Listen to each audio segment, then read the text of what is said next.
شیطان کا وسوسہ، پتہ نہیں قبول ہوگی یا نہیں، اتنی دعا تو مانگ چکا ہوں، ابھی تک تو کوئی نتیجہ سامنے نہیں آیا، اور مانگنے کا کیا فائدہ ہوگا؟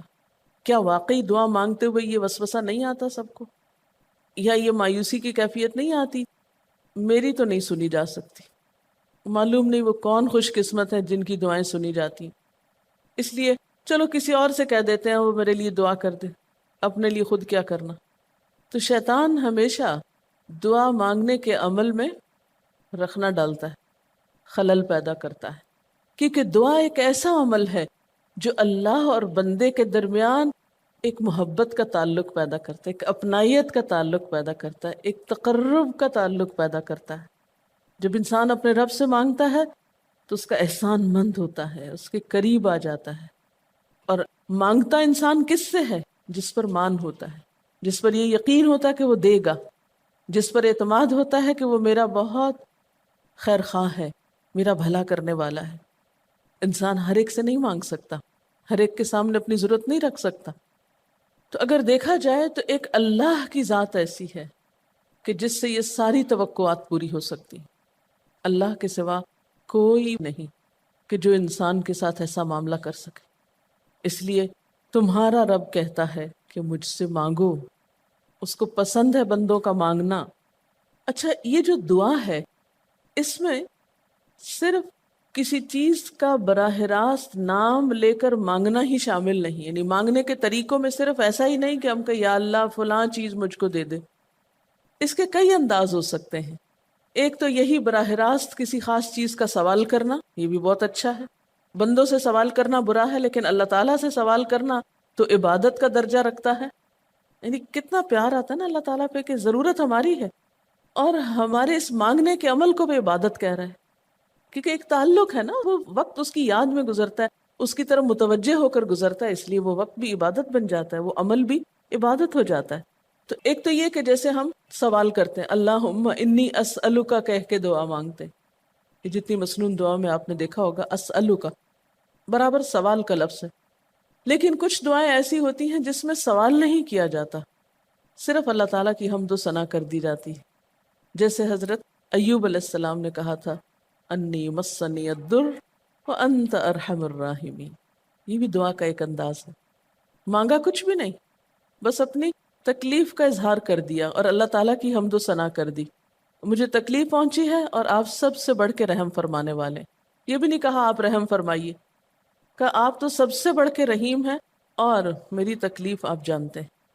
یہ بھی ایک سٹائل ہے۔ اسی طرح کوئی ذکر کر دینا، مثلا استغفار پڑھنا۔ اب استغفار پڑھنے والے کے لیے کتنی خوشخبریاں ہیں کہ اس کا ہر مسئلہ آسان ہو سکتا ہے اس کی وجہ سے۔ خیر اس میں تو بخشش کی طلب ہوتی ہے، ایک طلب کا انداز ہے، لیکن استغفار جو ہے وہ عام دعا سے ذرا مختلف ہے۔ اسی طرح درود شریف پڑھنا، اس میں اپنے لیے تو آپ کچھ بھی نہیں مانگ رہے ہوتے، نبی صلی اللہ علیہ وسلم کے لیے مانگ رہے ہیں، لیکن وہاں کیا ہو رہا ہے کہ جب آپ ان کے لیے رحمت کی دعا مانگتے ہیں اللہ تعالیٰ آپ پہ 10 رحمتیں فرماتے ہیں۔ یہ بھی ایک مانگنے کا انداز ہے۔ اب درود شریف پڑھنا جو ہے باعث برکت بھی ہے، عبادت بھی ہے، ذکر بھی ہے اور ایک طرح کی دعا بھی ہے۔ اسی طرح بعض اذکار کے آپ نے کتنے فائدے دیکھیں، صبح شام کی دعاؤں میں آپ دیکھیے آپ پڑھتے ہیں بسم اللہ الذی لا یضر مع اسمہ شیء فی الارض ولا فی السماء وہو السمیع العلیم۔ یہ صرف ذکر ہے، اس میں آپ مانگ تو کچھ نہیں رہے، لیکن کتنی فضیلت ہے اس کی کہ جو شخص یہ دعا پڑھے گا اس کو کوئی چیز نقصان نہیں دے گی۔ اس میں آپ یہ نہیں کہہ رہے کہ یا اللہ میں تجھ سے سوال کرتا ہوں کہ ہر نقصان دہ چیز کو مجھ سے دور کر دے، نہیں۔ پھر اسی طرح اللہ تعالیٰ کی حمد و ثنا کے جو کلمات ہیں، مثلا لا الہ الا اللہ وحدہ لا شریک لہ لہ الملک ولہ الحمد وہو علی کل شیء قدیر۔ عرفات کی حدیث میں آتا ہے کہ آپ نے فرمایا کہ عرفات میں میری دعا اور مجھ سے پہلے انبیاء کی دعا یہ کلمہ ہے، یہ لا الہ الا اللہ۔ اب اگر دیکھا جائے تو اس میں تو کوئی دعا کی بات نہیں، یہ تو صرف اللہ کا ذکر ہے۔ تو یہ بھی مانگنے کا ایک طریقہ ہے، ہم مانگے کچھ نہیں، بس صرف ذکر کرتے رہیں اس کا بیٹھ کے۔ اسی طرح آپ دیکھتے ہیں کہ طواف کے دوران آپ کیا پڑھتے تھے؟ سبحان اللہ والحمد للہ ولا الہ الا اللہ واللہ اکبر۔ اب یہ دعا تو نہیں، یہ تو ذکر ہے اللہ کا۔ تو اللہ تعالیٰ کا ذکر کرنا، اس کی کتاب کی تلاوت کرنا، اس کو پڑھنا، علم حاصل کرنا، یہ ایسے اعمال ہیں کہ جن میں مشغول ہو کر انسان کے لیے کائنات کی ہر چیز دعائیں کرنے لگتی، طالب علم کے لیے بہت سی مخلوق دعائیں کرتی.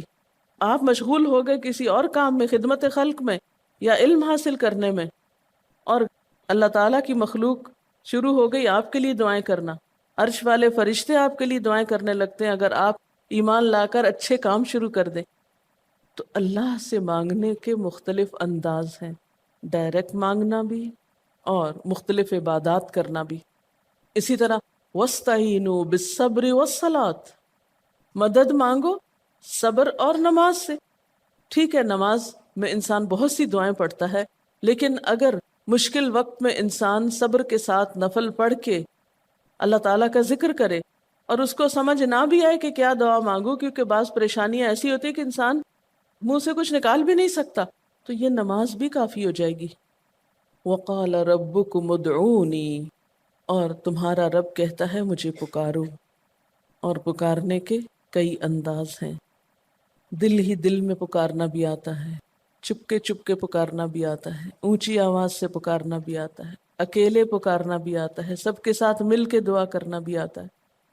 کوئی دعا مانگ رہا ہو تو آمین کہنے سے بھی بات بن جاتی. مجھے یاد ہے کہ ایک دفعہ میں عمرے پر گئی اور طواف کے بعد جہاں میں نفل پڑھ رہی تھی، تو نفل کے بعد میں نے سوچا کہ میں اپنی دعا کرتی ہوں. اتنے میں ایک شخص عربی میں کوئی دعا مانگ رہا تھا. اتنی خوبصورت دعا تھی کہ میں نے ایسی دعا کسی سے نہیں کبھی سنی، اور میں نے صرف آمین کہنا شروع کر دیا. میں نے کہا یا اللہ، میری تو نہ زبان میں اتنی بلاغت و فصاحت ہے، نہ مجھے اتنی باتیں آتی ہیں، مجھے تو مانگنا بھی نہیں آتا، تو بس جو کچھ یہ مانگ رہا مجھے بھی یہی دے دے. میں نے صرف آمین آمین آمین کہنا شروع کر دیا. یہ کتنا بڑا اس کا احسان ہے کہ ہم آمین کہہ کے بھی شامل ہو جاتے ہیں دوسروں کی دعاؤں میں. تو اسی لیے دعا کو عبادت کا نچوڑ کہا گیا، کریم، خلاصہ، ساری عبادت کا اوپر کا حصہ. اور ویسے بھی اگر دیکھا جائے تو ہر نماز میں بہت سی دعائیں ہیں. ہر موقع کی اللہ کے رسول صلی اللہ علیہ وسلم نے مختلف طرح کی ہمیں دعائیں سکھائی ہیں. سویرے جو آنکھ کھلتی ہے، سویرے کے اگر آدھی رات کو بھی کھلتی ہے، اس کی بھی دعا ہے. اس وقت سے لے کر کوئی کام ایسا نہیں دین کا یا دنیا کا، اچھا یا برا، جس کے لیے کوئی نہ کوئی دعا نہ موجود ہو.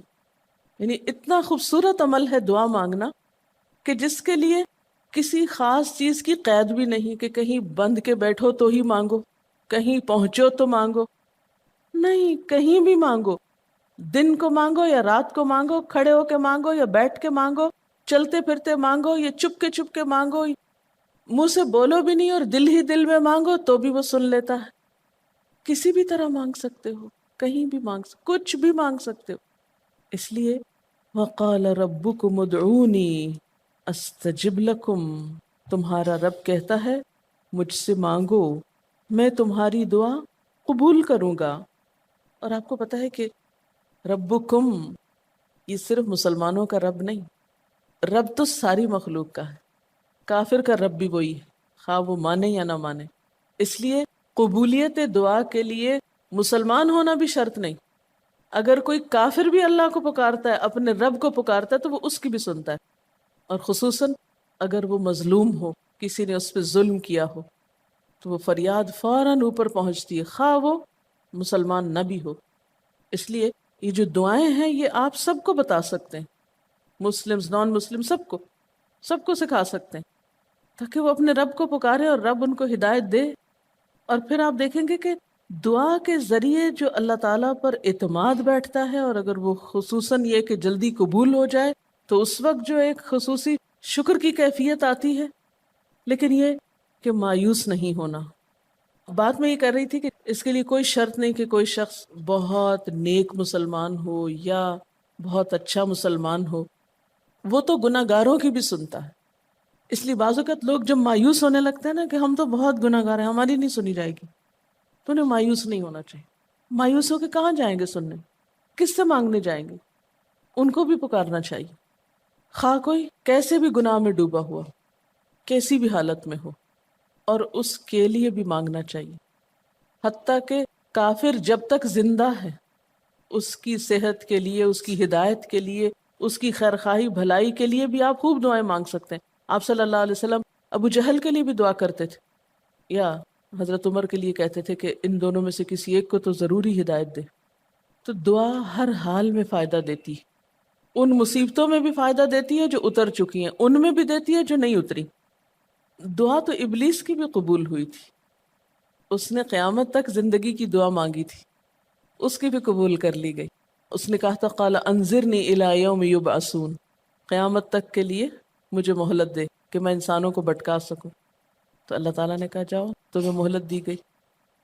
اس لیے یہ خیال تو اپنے دل سے سب نکال دیں کہ ہماری دعا نہیں قبول ہوتی. سب کی ہو سکتی، شرط یہ ہے کہ آپ واقعی دعا مانگ رہے ہوں. ہاں، جو غافل دل سے مانگے اس کی نہیں قبول ہوتی، کیونکہ وہ مانگ نہیں رہا، وہ تو بس صرف ایک فرض پورا کر رہا ہے. وہ بظاہر دیکھنے میں مانگنے کا عمل نظر آ رہا ہے لیکن حقیقت میں مانگ نہیں رہا. تو حدیث میں آتا ہے کہ اللہ تعالیٰ غافل دل کی دعا نہیں قبول کرتا.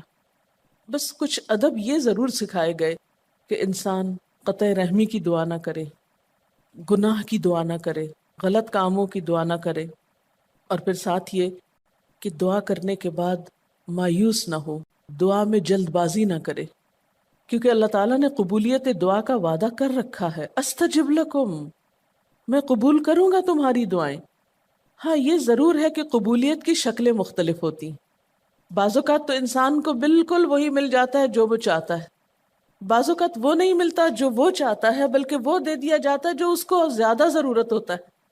یعنی ہمارا تو علم اتنا محدود ہے نا، ہم ایک چیز مانگ رہے ہوتے ہیں جو ہمارے حق میں کوئی زیادہ اچھی نہیں ہوتی. اللہ تعالیٰ ہمارے لیے ہم سے بڑھ کر مہربان ہے، وہ ہمیں وہ نہیں دیتا بلکہ وہ دیتا ہے جو ہمیں اس سے زیادہ فائدہ دے سکتا ہے. اگر آپ اپنی گزشتہ زندگی کی دعاؤں پہ ایک نظر ڈالیں تو ہم کتنی چھوٹی چھوٹی چیزیں مانگتے رہے ہیں اور اللہ تعالیٰ نے ہمیں اس سے بڑھ کر عطا کیا ہے. ہم سب کو جو اللہ تعالیٰ نے دین کی سمجھ دی یا دین کو سیکھنے کا شوق دیا، ضروری نہیں کہ ہم سب نے یہ مانگا ہی ہو کہ اللہ تو ہمیں موقع دینا اپنے دین کو سیکھنے کے لیے، سکھانے کے لیے. لیکن یہ ضرور ہو سکتا ہے کہ ہم زندگی میں کچھ اور مانگتے رہے اور ہمیں وہ نہیں ملا، یہ نعمت مل گئی اور وہ ہمارے حق میں زیادہ بہتر ہو گئی.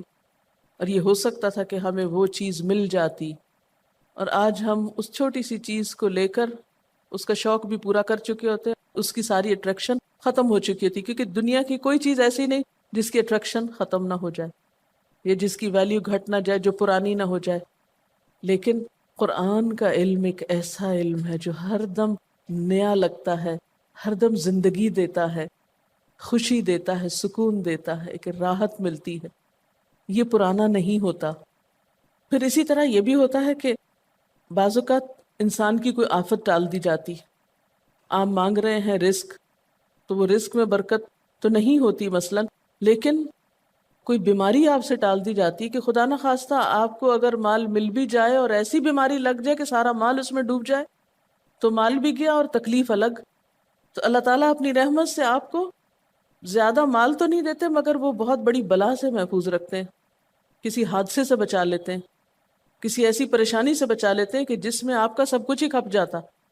کیونکہ ہمارے پاس کوئی رائٹ تو نہیں ہے، ہم کو ڈیزرو تو نہیں کرتے کہ ہر وقت ہم امن و امان میں رہیں. ہمارے اپنے گناہوں کی بدولت، کئی بیرونی اسباب کی بدولت کوئی مشکل، کوئی حادثہ، کوئی مصیبت کسی بھی وقت آ سکتی جو دنیا میں مختلف لوگوں پر آتی رہتی. ہم ہر امن ڈیزرو تھوڑی کرتے ہیں، یہ تو اللہ کی عنایت اور رحمت اور نعمت ہے کہ وہ جو ہمیں دیے ہوئے یہ.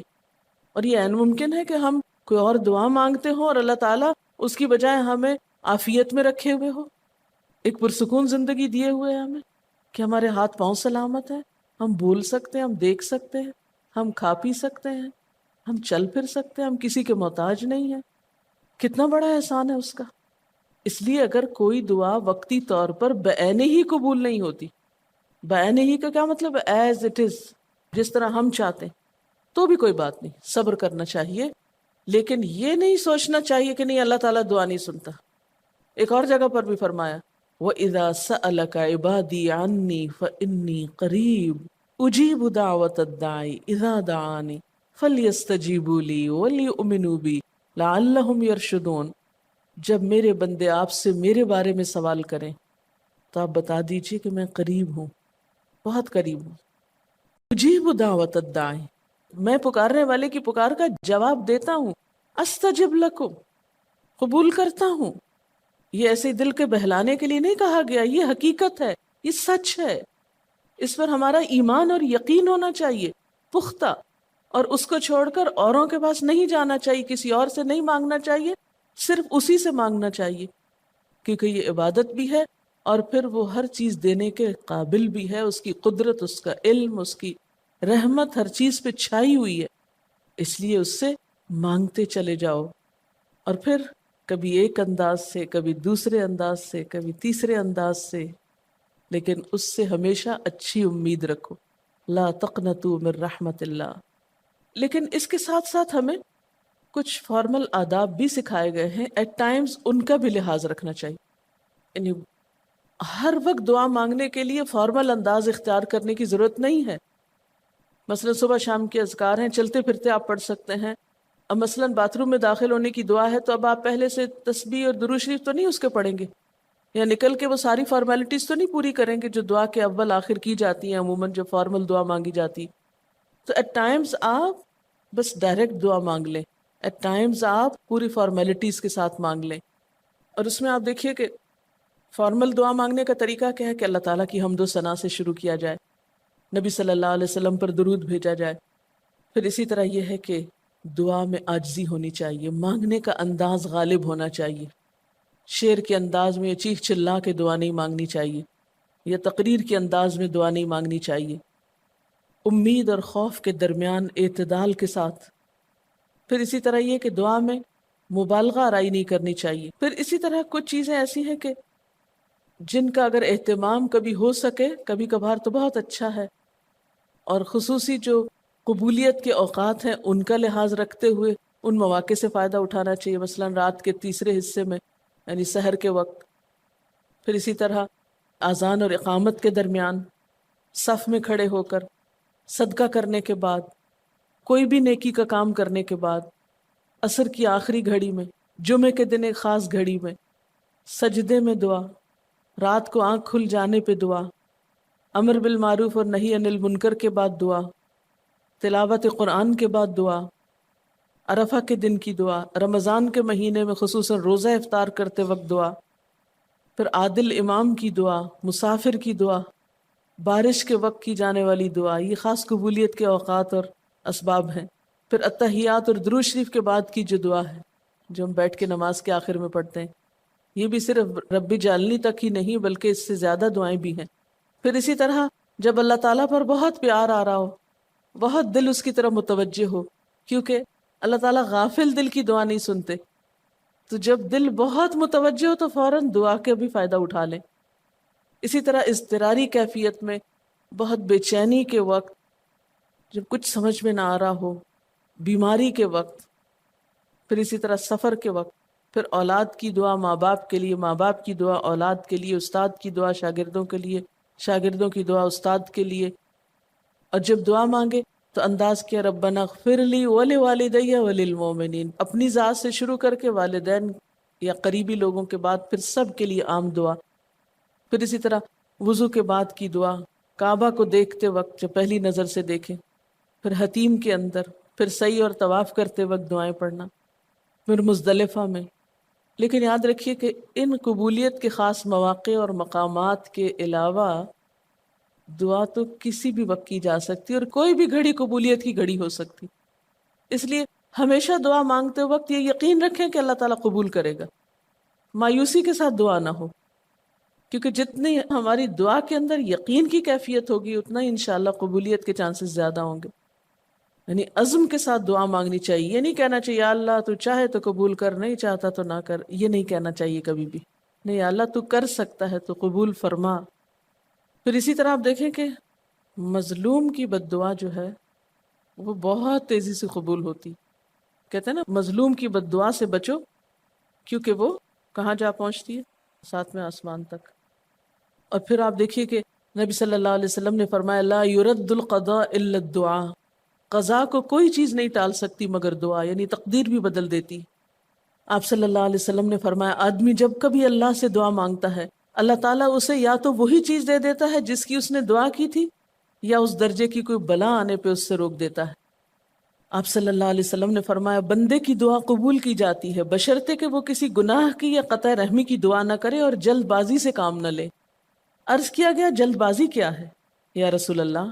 فرمایا جلد بازی یہ ہے کہ آدمی کہے میں نے بہت دعا کی مگر میں دیکھتا ہوں کہ میری دعا قبول ہی نہیں ہوتی، اور یہ کہہ کر آدمی تھک جائے اور دعا مانگنی چھوڑ دے۔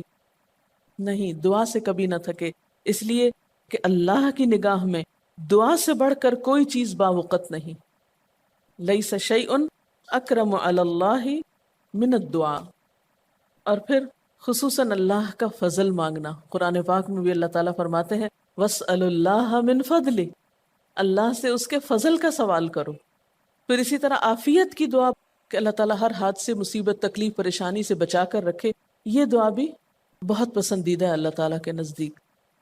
آپ صلی اللہ علیہ وسلم نے فرمایا دعا ہر حال میں فائدہ دیتی ہے، ان بلاؤں کے معاملے میں جو نازل ہو چکی اور ان کے معاملے میں جو نازل نہیں ہوئی، بس اے بندگان خدا تم ضرور دعا مانگا کرو۔ اور پھر آخری بات کہ تم میں سے ہر شخص کو اپنی ہر حاجت اپنے رب سے مانگنی چاہیے، حتیٰ کہ اگر جوتی کا تسمہ بھی ٹوٹ جائے تو بھی اللہ تعالیٰ سے دعا کرے، یعنی چھوٹی چھوٹی چیزوں میں بھی جب ضرورت پیش آئے تو اللہ کی طرف رجوع کرے۔ وَقَالَ رَبُّكُمُ ادْعُونِي أَسْتَجِبْ لَكُمْ، اور تمہارا رب کہتا ہے کہ مجھے پکارو، مجھ سے مانگو، میں تمہاری دعا قبول کروں گا۔